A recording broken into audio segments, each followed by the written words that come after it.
ఎన్నికల హామీలపై కాంగ్రెస్ తీరును ఎండగట్టారు ఎమ్మెల్యే కడియం శ్రీహరి. ప్రజలకు ఇచ్చిన హామీలను నిలబెట్టుకోవటంలో హస్తం పార్టీ ఘోరంగా విఫలమైందని ఆగ్రహం వ్యక్తం చేశారు.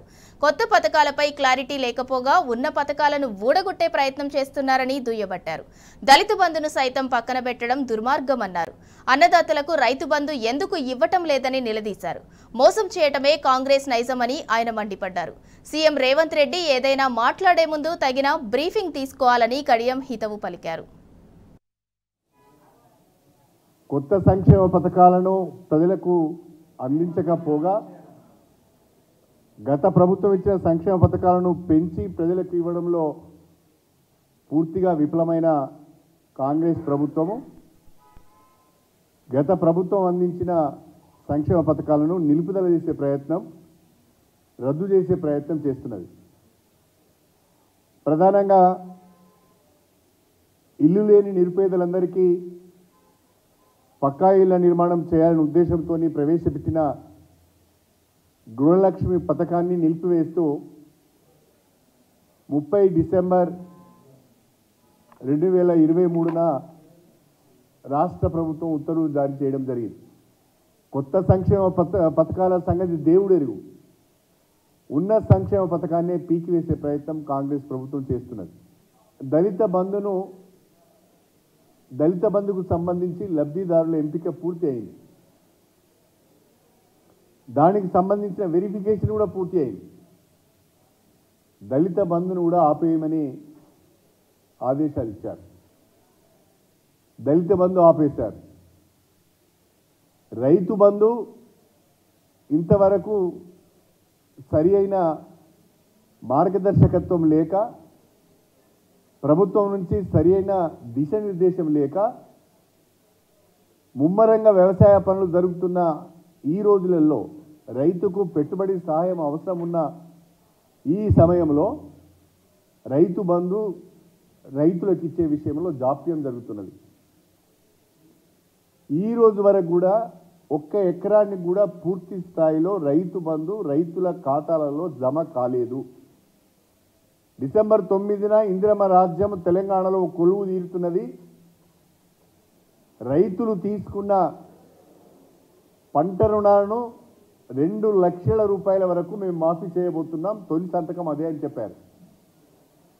ఈ రోజు వరకు అతి లేదు, గతి లేదు, ఎప్పుడు ఇస్తారో చెప్పే పరిస్థితి లేదు.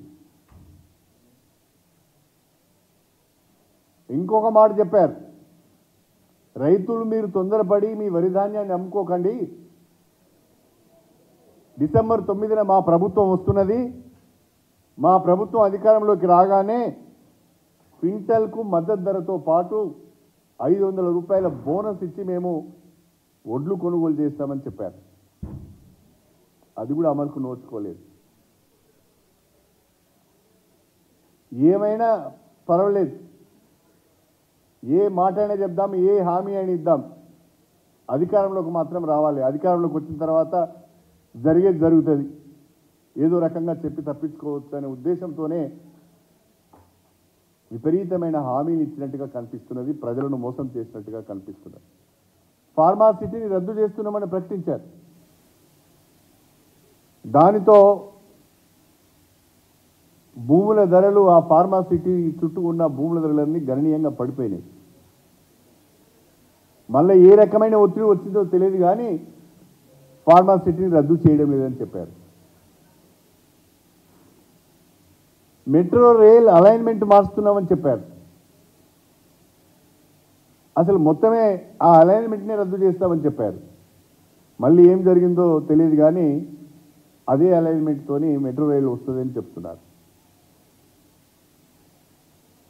ప్రగతి భవన్ను హాస్పిటల్గా మారుస్తా అన్నారు. లేకుంటే doctor BR Ambedkar skill development సెంటర్గా మారుస్తామన్నారు.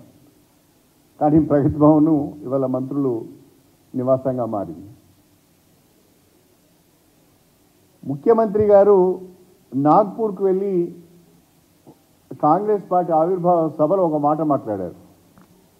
ఈ దేశానికి అదానీ ప్రధాని అని ఇద్దరు 2 చీడపురుగులు తగినాయి. అదానీ పీడ వదిలిపోయింది, ఇక ప్రధాని పీడ వదిలించుకోవాలని ఒక మాట మాట్లాడారు. కానీ హైదరాబాద్కు వచ్చిన తర్వాత అదే అదానికి ముఖ్యమంత్రి గారు రెడ్ కార్పెట్ వచ్చారు. అంటే ముఖ్యమంత్రి గారు మాట్లాడే ఒక విషయం పైన మాట్లాడుతున్నప్పుడు దానికి సంబంధించి సరైన బ్రీఫింగ్ తీసుకొని మాట్లాడాలి. వారు ప్రకటించిన 420 హామీలకు సంబంధించిన విషయంలో ఈ రోజు వరకు కూడా ప్రజలకు స్పష్టత ఇవ్వడం లేదు. 6 గ్యారంటీలలో 2 గ్యారంటీలు అమలు చేశామని చెప్పి కోట్ల రూపాయల అడ్వర్టైజ్మెంట్స్ ఇచ్చుకున్నారు. నేను అడుగుతున్న రాష్ట్ర ప్రభుత్వాన్ని, ఏ 2 హామీలు అమలు చేసి ఏ 2 గ్యారంటీలు అమలు చేశారో చెప్పండి.